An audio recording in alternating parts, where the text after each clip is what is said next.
Hola chicos, ¿qué tal? ¿Cómo estáis? Bueno, en el vídeo de hoy vamos a empezar a trabajar con los problemas de la ley de Hooke o de las leyes de muelles. Vamos a ver algunos ejemplos sencillos y después, según vayamos avanzando, veremos algunos ejemplos que serán un poquito más complicados.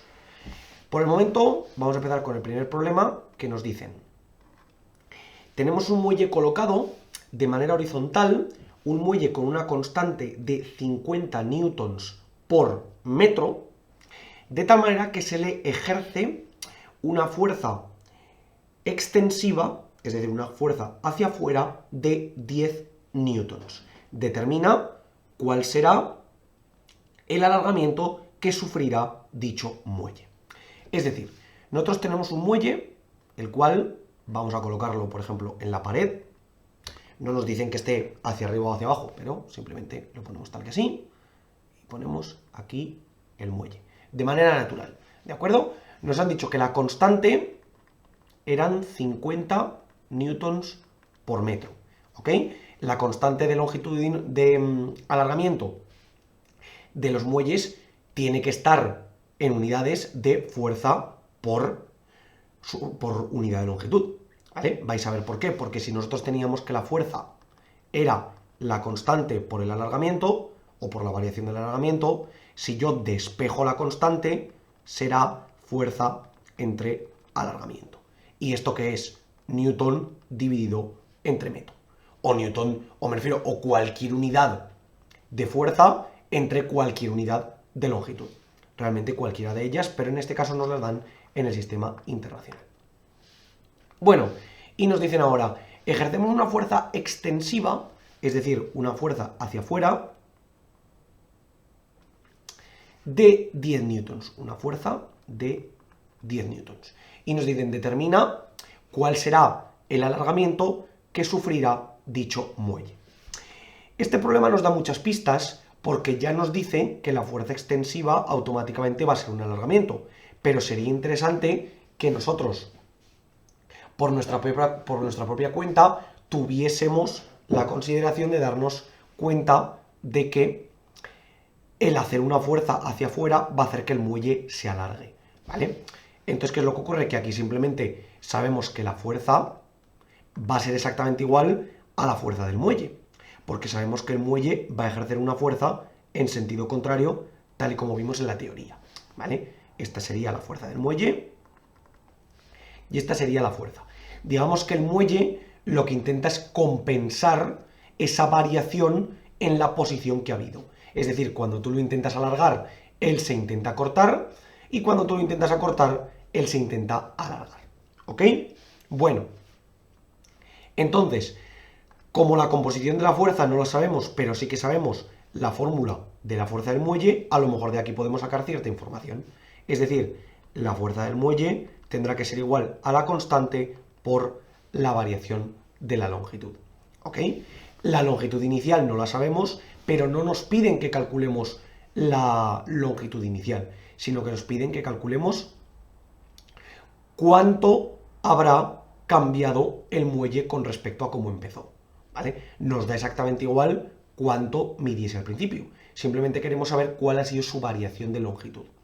Entonces, ¿qué ocurre? Que yo de aquí tengo la fuerza del muelle, porque es la misma que la fuerza que la tengo aquí, tengo la constante de elasticidad, que la tengo aquí, y me falta lo único que es la variación de longitud.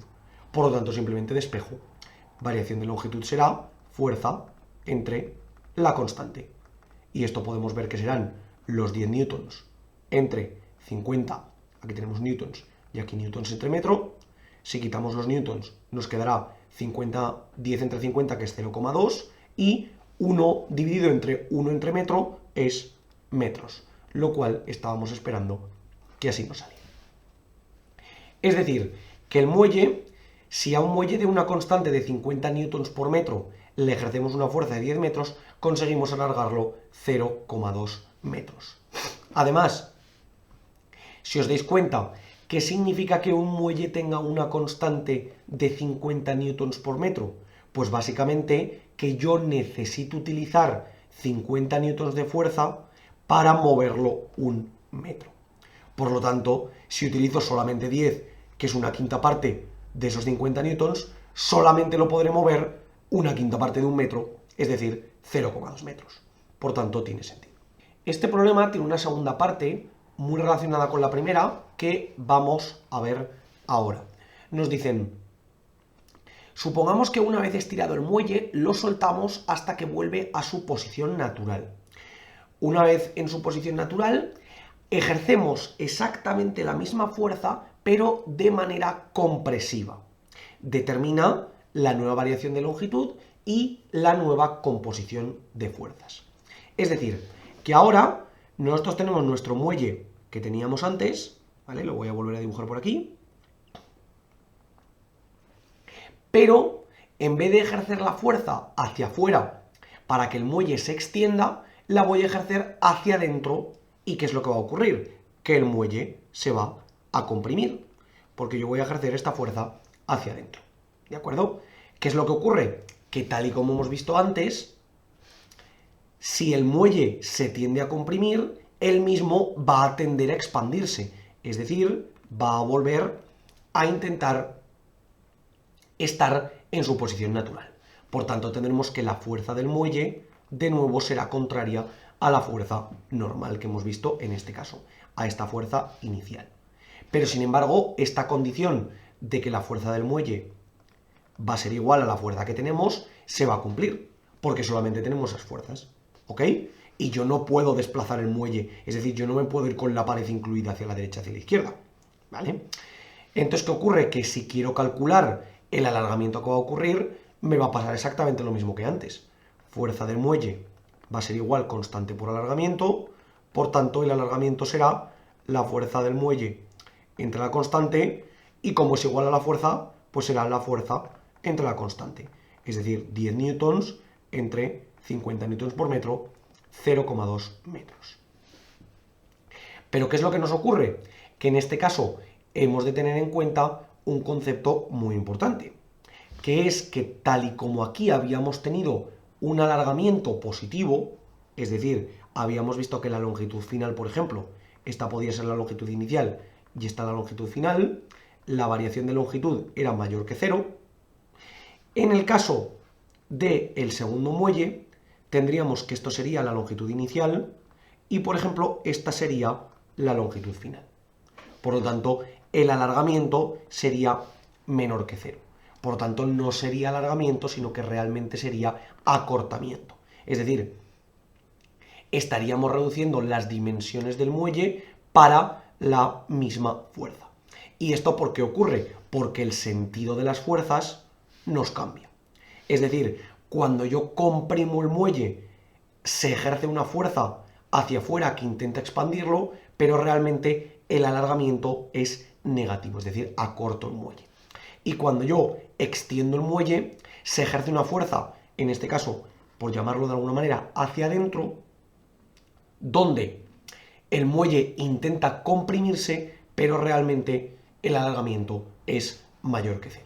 Por tanto, aquí hemos podido ver los diferentes casos de las fuerzas que tenemos en cada uno de nuestros sucesos.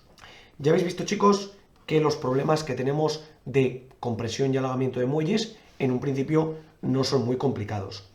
Iremos añadiendo nuevos factores que puedan ser relevantes a la hora de los problemas, pero por el momento nos quedamos con los principios básicos que tenemos hasta ahora.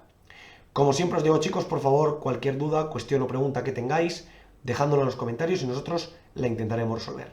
Por lo demás, muchísimas gracias por ver el vídeo, espero que os haya servido y que vaya bien.